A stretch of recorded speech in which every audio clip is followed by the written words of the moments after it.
The jungle is alive with sound. Birds call from the treetops.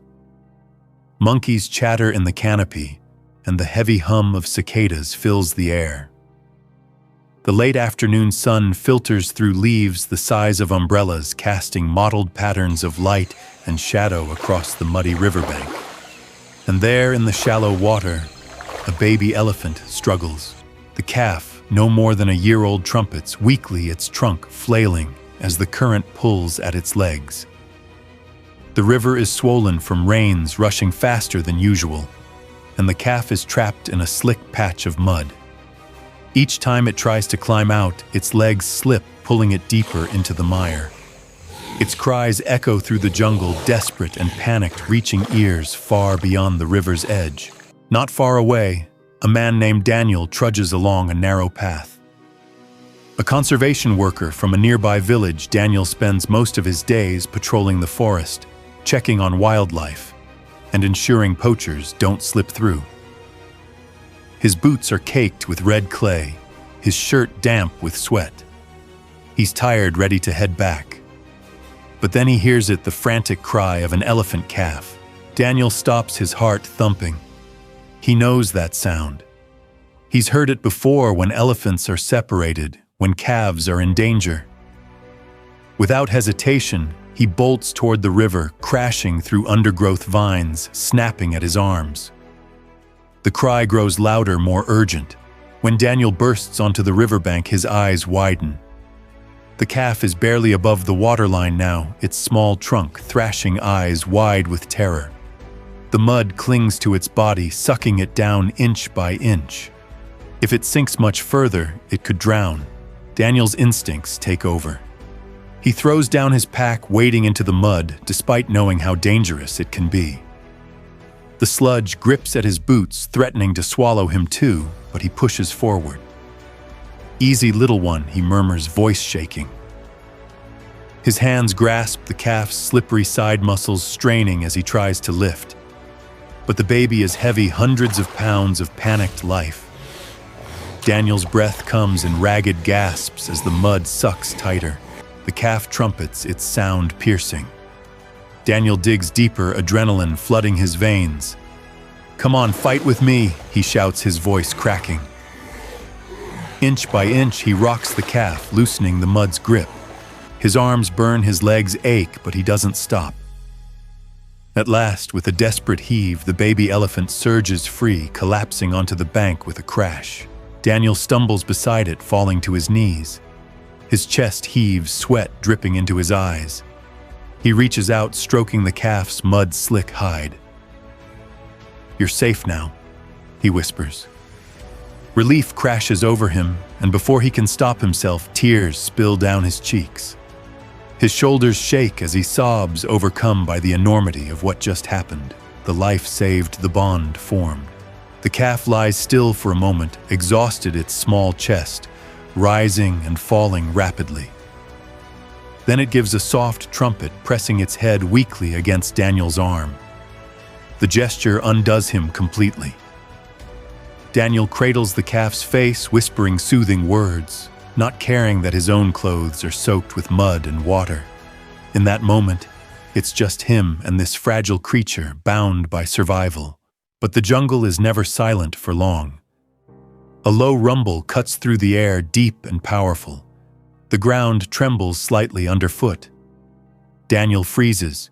His tears dry instantly as his eyes dart toward the trees. Emerging from the shadows is a massive figure, a full-grown female elephant. The mother. Her ears flare wide, her trunk raised tusks gleaming in the fading light.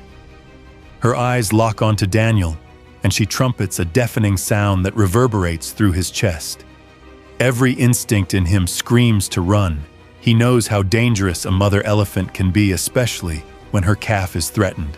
Daniel slowly raises his hands, backing away from the baby. "Easy," he whispers, his voice trembling. His boots sink into the mud as he steps back, heart hammering.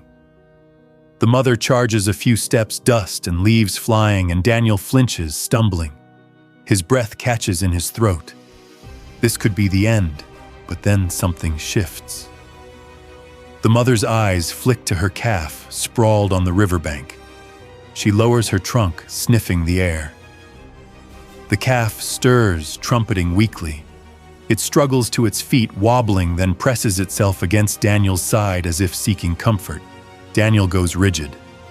He knows this could be a fatal mistake, the calf choosing him over its mother.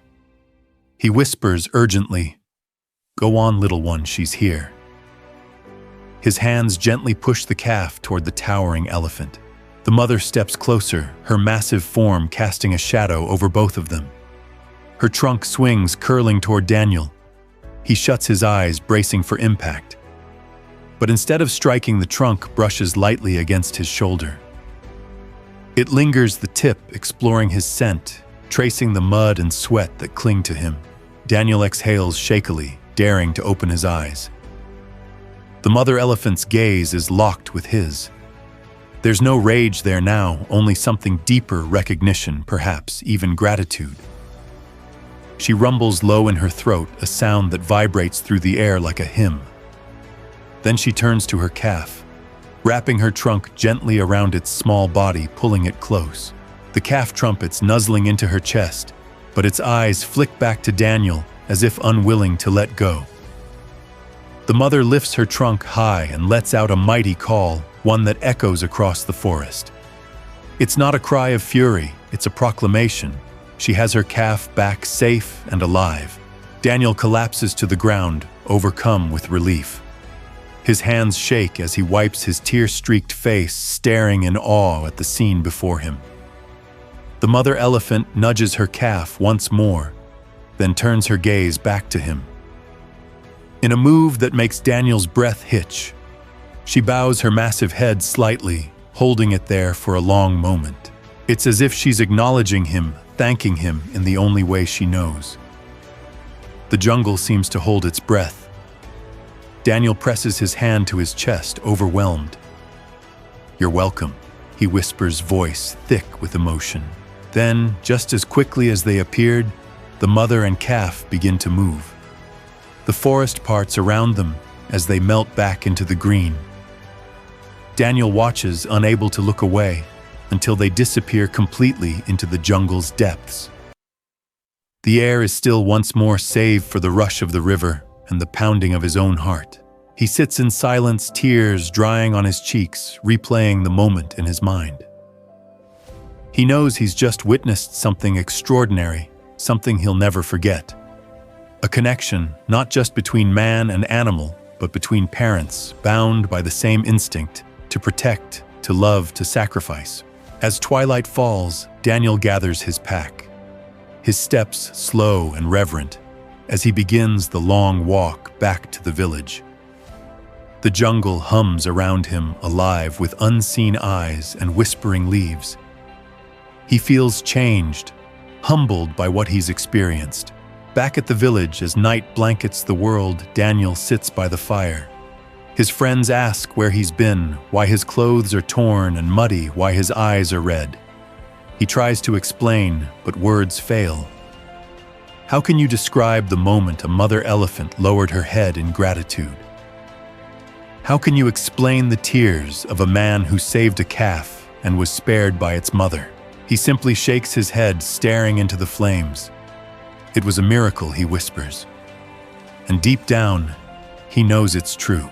And that's the story of Daniel the baby elephant and its mother, a tale of courage, compassion, and an unspoken bond between species.